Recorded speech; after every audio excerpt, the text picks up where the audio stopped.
Welcome. I'm Louise Cutting from Cutting Line Designs. Today we're going to show you bias binding. Normally it's around the neckline, can be around the armhole, and also around the hem. But there are key elements to bias binding that I want to teach you. The bias binding around the neck is on a pattern called Just My Style. It's one of the latest in the Cutting Line Design collections. It is the View A. There are secrets to make bias binding look absolutely perfect and just like ready to wear. Here's bias binding that's been applied to a neckline. Now, to start out with bias binding, you need to have 7 times whatever your finished width is going to be. And the trick to bias binding, unlike whatever any pattern company says or any book you read, do not press this edge to begin with. It takes less fabric to roll underneath the bias than it does over top of the bias. Let the bias tell you where that fold should be. Also, I found in a 50-year-old tailoring book to do 2 rows of stitching very, very close together, about 1/16 of an inch apart. And then after the second row of stitching, you're going to trim very close to that second row. That turns this little edge right here into a knife. So when the bias binding is pressed up and over, it will give a real sharp edge underneath.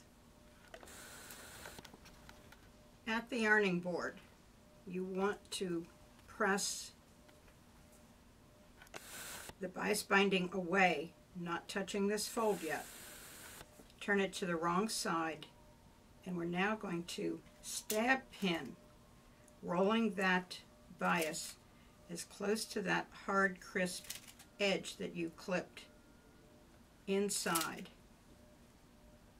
And you can now get your iron in and around each one of these. These will even flatten down when you're pressing into a board. That way, this crisp edge along that fold will now be placed. Steam a Seam is back on the market. It had been off the market for a couple years. It is a paper release fusible that has the stickiness of a Post-it note, and that is going to be placed as close to that folded edge as possible. I like to press it with a steam iron ever so slightly. The stickiness stays and the paper will release from it. Once that happens, you can roll this in place, press it, and it will stay once you go to the sewing machine and sew it into its final position. So you will end up with your bias edge very teeny tiny. You can stitch in the ditch right along this edge to complete it.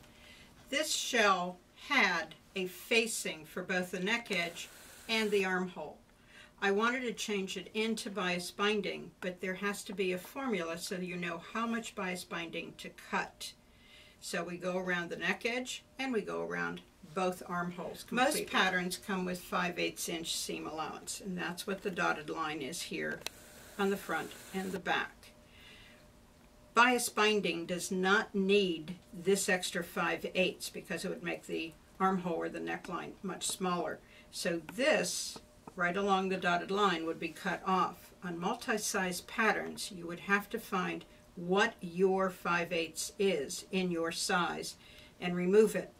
Also, draw your seam allowance for your front and back shoulder seams.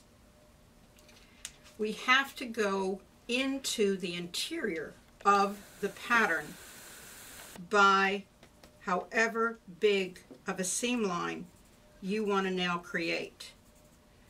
And what I'm doing is eyeballing 3/8 of an inch.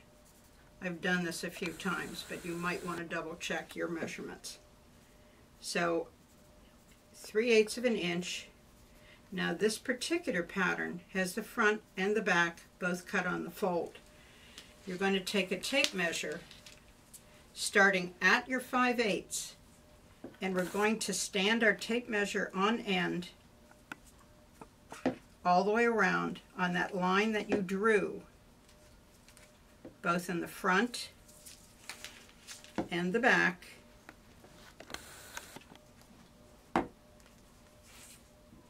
and you have to double that because you have half of a front and half of a back. I've already done it. It ended up being 22 inches long around the neck edge. Let me turn this around for you. We have to put 2 seam lines on both ends, and it has to be on the bias. So you have to have true bias, and this particular bias binding is 7 times the finished width that I want. So that's how you get your bias binding for the neck edge. You would do the same thing for the armhole. Now with the armhole, we have to get rid of these 2 seam allowances. So I'm going to change this around. This guy has to be flipped over. And we will now remove our 5/8, give yourself a second seam line, and then stand the tape measure up on end. Remember, you also need to measure from stitching line under the arm to stitching line under the arm. Sharp curves are a bit tricky when you're dealing with bias binding. Most people want to pull bias binding around the edge, but what that will do is it will buckle your fashion fabric, that is your garment. What you actually want to do is once you fold your bias binding in half, you want to actually push ever so slightly into that curve, so when it wraps up and around and in its final position, it will be nice and flat and crisp. I again use the steam seam along the edge, fold it back into position, and then you don't have to use pins when you are sewing your final edge. A lot of times when you use pins, the presser foot pushes that bias binding and you start getting those diagonal striae lines. Once you use the steam seam, it is down, you have no pins involved whatsoever, and you can just edge stitch right along that crisp fold. One final note about bias binding. You put black and white on any color will make it pop. This was a shell that I didn't have enough of the black and white cross dye, so I used scraps of other fabrics that I've used for garments with the pinstripe and the polka dot and just a kind of novelty print. And a fourth one here. As you can see with these 2 examples, here is a bright salmon color with just a lilac I just picked, but look what happens when you put it with a black and white or black and cream geometric. It just makes it pop. So think about an unusual bias binding color in black and white for your next project.